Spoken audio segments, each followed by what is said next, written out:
Assalamualaikum warahmatullahi wabarakatuh. Saat ini kita akan mempelajari materi anggaran pendapatan dan belanja negara. Materi ini didapat di kelas 11 OTKP di mata pelajaran otomatisasi dan tata kelola keuangan. Selanjutnya, saya akan memberikan pengantar terlebih dahulu. Pertanyaan pertama, apakah kalian memiliki uang saku?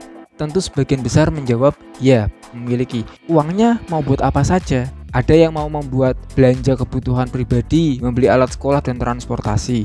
Ada juga yang menjawab ditabung untuk membeli sesuatu di masa yang akan datang.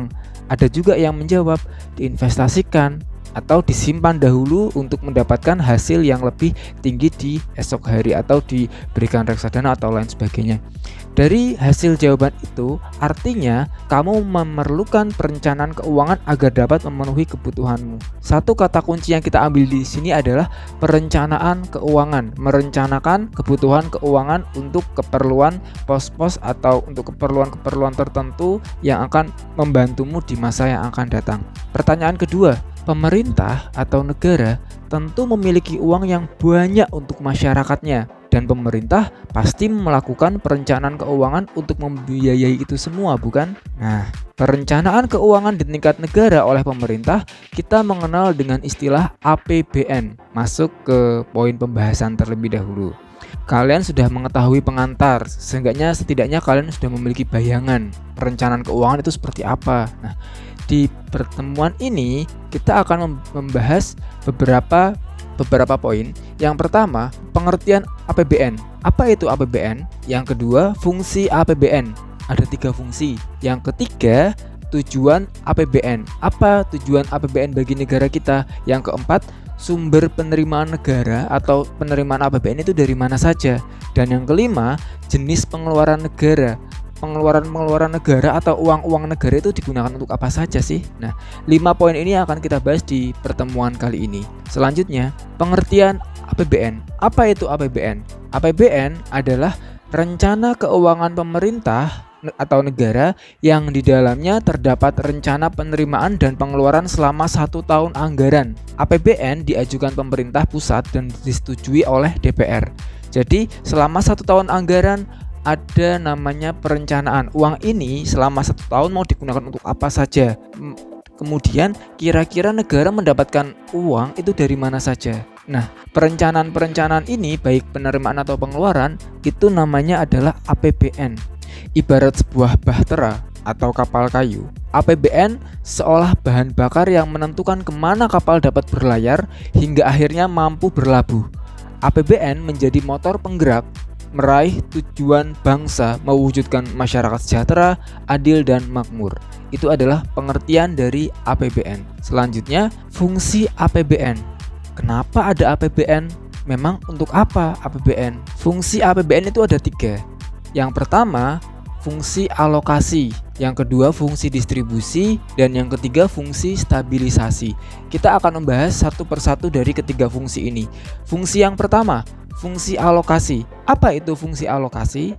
Fungsi alokasi ini pemerintah membagi pendapatan yang diterima ke pos-pos pengeluaran tertentu.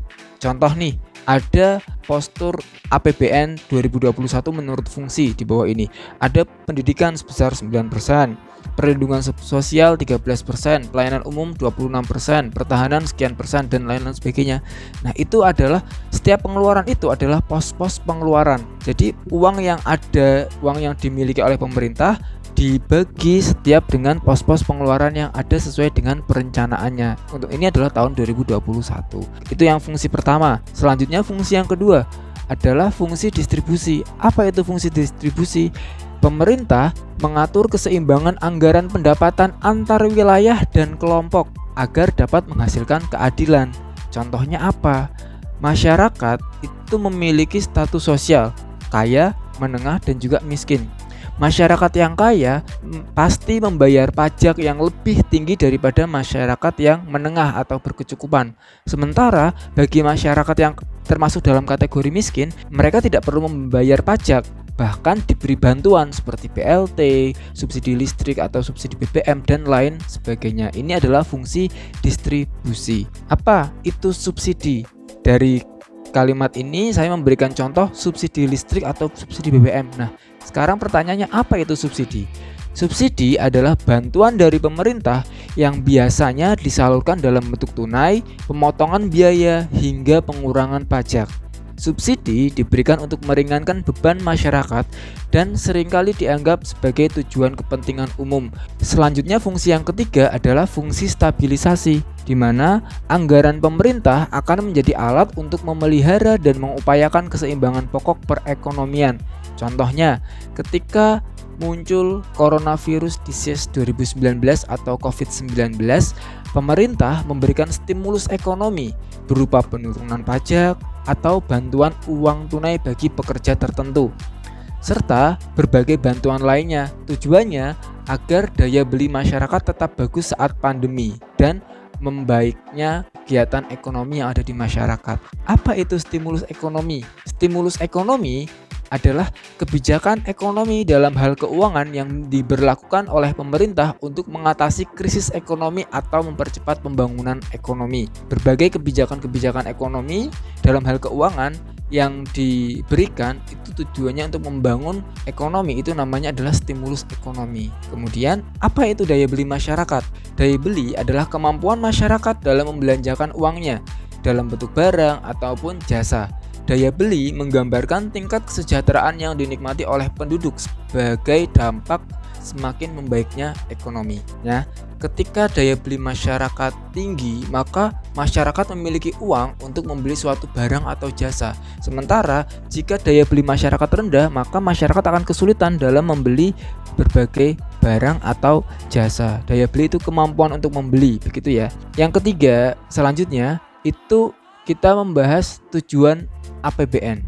Apa saja tujuan APBN bagi negara kita? Tujuan APBN itu ada 4, seperti yang ada di slide. Tujuan yang pertama, APBN menjadi pedoman pendapatan dan pembelanjaan dalam melaksanakan program pemerintah. Jadi, panduan pemerintah dalam melaksanakan berbagai program kegiatan kenegaraan atau yang bersangkutan dengan masyarakat itu memacu atau mengacu dengan dari APBN. Yang kedua, tujuan yang kedua, pemerintah memiliki gambaran pendapatan dan pengeluaran selama 1 tahun. Karena ini adalah perencanaan keuangan, maka pemerintah akan tahu nih selama 1 tahun apa yang akan dikeluarkan. Uang itu dikeluarkan untuk apa saja, kemudian pemerintah mendapatkan uang dari mana saja. Nah, itu adalah tujuan yang kedua. Dan tujuan yang ketiga, menghindari kesalahan, pemborosan, dan juga penyelewengan anggaran. Nah, anggaran tetap dapat terserap dengan baik untuk kebutuhan masyarakat, dan tentunya dengan adanya APBN ini kita akan meminimalisir hal-hal yang buruk, penyelewengan, pemborosan, kesalahan anggaran itu akan terminimalisir sangat dengan perencanaan keuangan yang baik.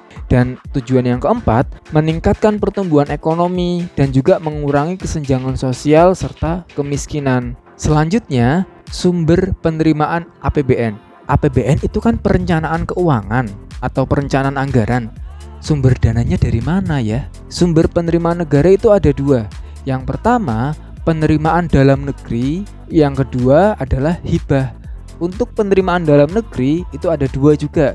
Penerimaan dalam negeri itu ada penerimaan pajak dan penerimaan negara bukan pajak. Sementara penerimaan negara yang kedua itu adalah hibah, di mana berasal dari sumbangan dalam negeri atau luar negeri berupa uang, barang, dan juga jasa. Kita akan membahas satu persatu terlebih dahulu. Yang pertama, kita akan membahas penerimaan dalam negeri bagian penerimaan pajak. Penerimaan dalam negeri A itu adalah penerimaan pajak. Contohnya ada 6. Kita akan membahas satu persatu. Yang pertama, penerimaan pajak itu adalah PPN atau pajak pertambahan nilai. Apa itu PPN? PPN adalah pajak yang diberikan saat pembelian barang konsumsi.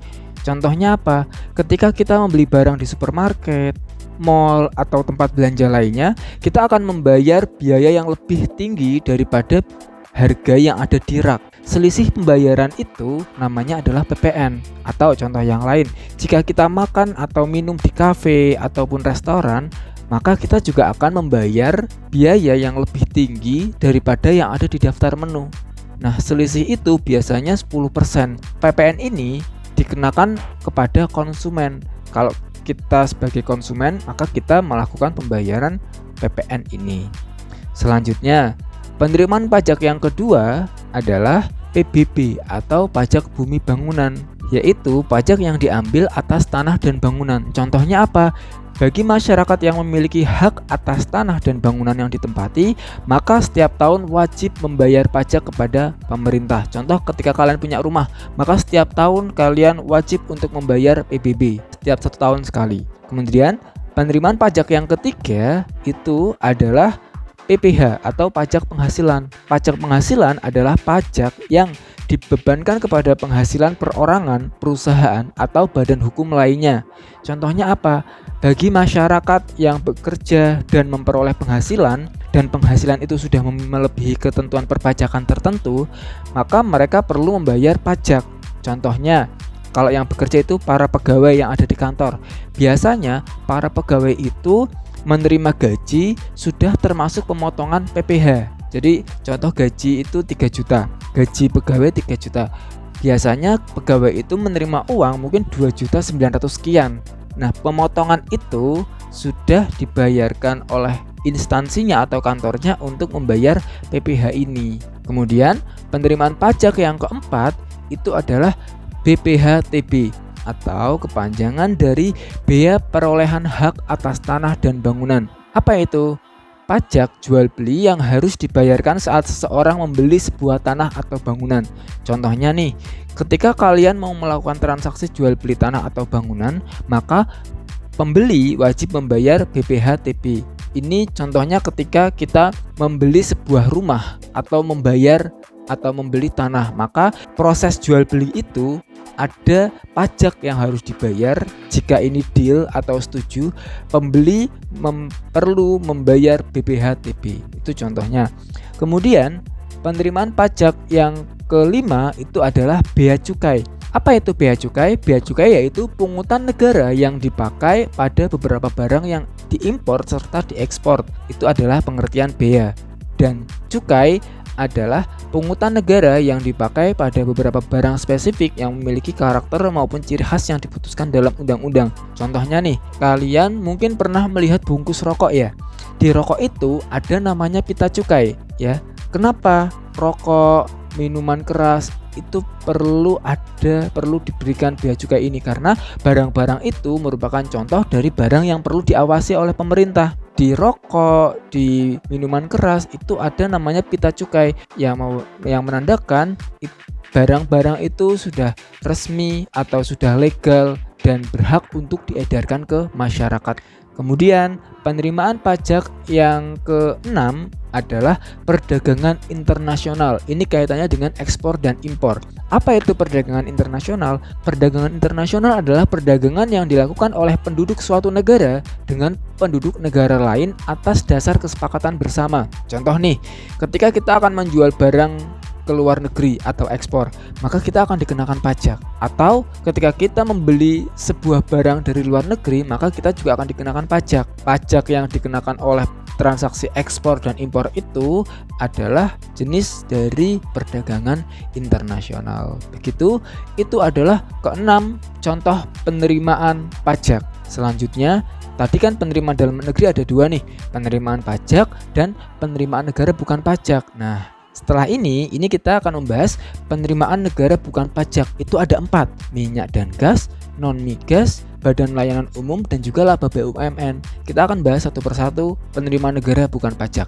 Yang pertama, PNBP atau penerimaan negara bukan pajak yang pertama adalah minyak dan gas. PNBP Migas adalah PNBP yang dikelola oleh Bendahara Umum Negara yang meliputi PNBP dari sumber daya alam minyak dan gas bumi dan PNBP dari minyak dan gas bumi lainnya. Fokusnya ini adalah dari pendapatan atau penghasilan penerimaan negara yang didapat dari minyak dan juga gas. Yang kedua, PNBP yang kedua adalah sektor non-migas. Sektor non-migas ini pengertiannya sumber daya alam dari pertambangan non-minyak bumi dan gas alam ya. Contohnya nih, pertambangan umum, panas bumi, batu bara, kehutanan, dan juga perikanan. Nah, itu adalah kategori PNBP non-migas atau non-minyak dan gas. PNBP yang ketiga adalah BLU. atau pendapatan yang diterima oleh pemerintah dari instansi atau sektor yang memberikan pelayanan umum. Apa itu BLU? BLU itu adalah instansi di lingkungan pemerintah yang dibentuk untuk memberikan pelayanan kepada masyarakat berupa penyediaan barang atau jasa yang dijual tanpa mengutamakan keuntungan, dan dalam melakukan kegiatannya didasarkan pada prinsip efisien dan produktivitas. Kata kunci yang ada di sini adalah mengutamakan pelayanan, ya, bukan keuntungan. Contohnya apa? Rumah sakit daerah, rumah sakit umum milik pemerintah atau provinsi. Kemudian universitas negeri, mereka kan mendapatkan uang dari masyarakat. Nah, uang yang didapat ini disetorkan kepada negara, termasuk dalam PNBP. Kemudian PNBP yang keempat ini adalah laba BUMN atau keuntungan. BUMN itu apa? Badan usaha milik negara. Apa itu BUMN? BUMN itu adalah badan usaha yang sebagian besar modalnya dimiliki oleh negara dan tentunya ditujukan untuk kepentingan masyarakat umum. Contohnya apa nih? Pertamina dan juga PLN, bank atau KAI atau Kereta Api Indonesia. Kenapa ada BUMN? Karena produk atau jasa tertentu yang dibutuhkan oleh orang banyak tetapi ini memerlukan modal yang besar, biasanya itu diambil oleh negara. Contohnya nih, kereta api. Kereta api itu kan semua orang membutuhkan, tetapi biaya yang diperlukan untuk membangun kereta api itu kan besar. Jalan kereta api yang memerlukan pembebasan lahan berjauh-jauh kilometer, atau kereta apinya itu sendiri yang memerlukan biaya yang cukup besar. Karena ini kaitannya dengan masyarakat umum besar dan juga memerlukan biaya yang sangat besar, itu diambil oleh pemerintah. Sementara keuntungan dari kereta api itu juga ada, tetapi mungkin tidak besar karena fokus pada kesejahteraan atau kepentingan masyarakat. Sumber penerimaan negara yang kedua itu adalah hibah. Apa itu hibah? Hibah adalah setiap penerimaan pemerintah pusat dalam bentuk uang, barang, jasa, dan surat berharga yang diperoleh oleh pemberi hibah yang tidak perlu dibayar kembali, atau hibah itu diterima oleh pemerintah dan pemerintah tidak berkewajiban untuk mengembalikan. Itu namanya hibah. Hibah ini bisa diperoleh dari sumbangan dalam negeri atau sumbangan luar negeri. Nah, yang kelima, poin pembahasan yang kelima, jenis pengeluaran negara. Uang kita atau uang negara itu digunakan untuk apa saja sih? Ya, setelah kita tahu penerimaan dari mana uang APBN, kita juga perlu tahu untuk apa uang APBN itu. Yang pertama itu untuk pengeluaran rutin. Pengeluaran rutin itu adalah pengeluaran yang digunakan untuk berbagai kegiatan rutin yang sifatnya permanen dan terus-menerus. Contohnya, ada gaji pegawai negeri sipil. Itu kan setiap bulan pasti pemerintah menggaji pegawai negeri sipil. Contoh yang kedua, belanja barang untuk kebutuhan negara. Contoh yang ketiga, ada subsidi tadi. Subsidi itu juga termasuk pengeluaran rutin, di mana pemerintah pasti setiap saat memberikan subsidi, itu subsidi bahan bakar minyak atau listrik dan lain sebagainya. Dan pengeluaran rutin yang keempat contohnya itu adalah cicilan utang negara. Kalian tahulah pasti utang negara saat ini, dan pasti negara harus mencicil utang tersebut agar suatu saat nanti lunas.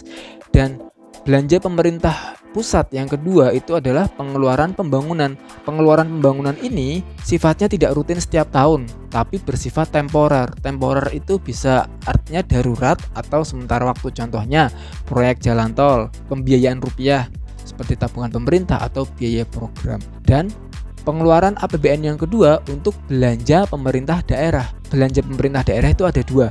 Yang pertama, dana perimbangan. Dana perimbangan ini semua pengeluaran negara yang dialokasikan ke daerah untuk membiayai kebutuhan daerah dalam rangka pelaksanaan desentralisasi.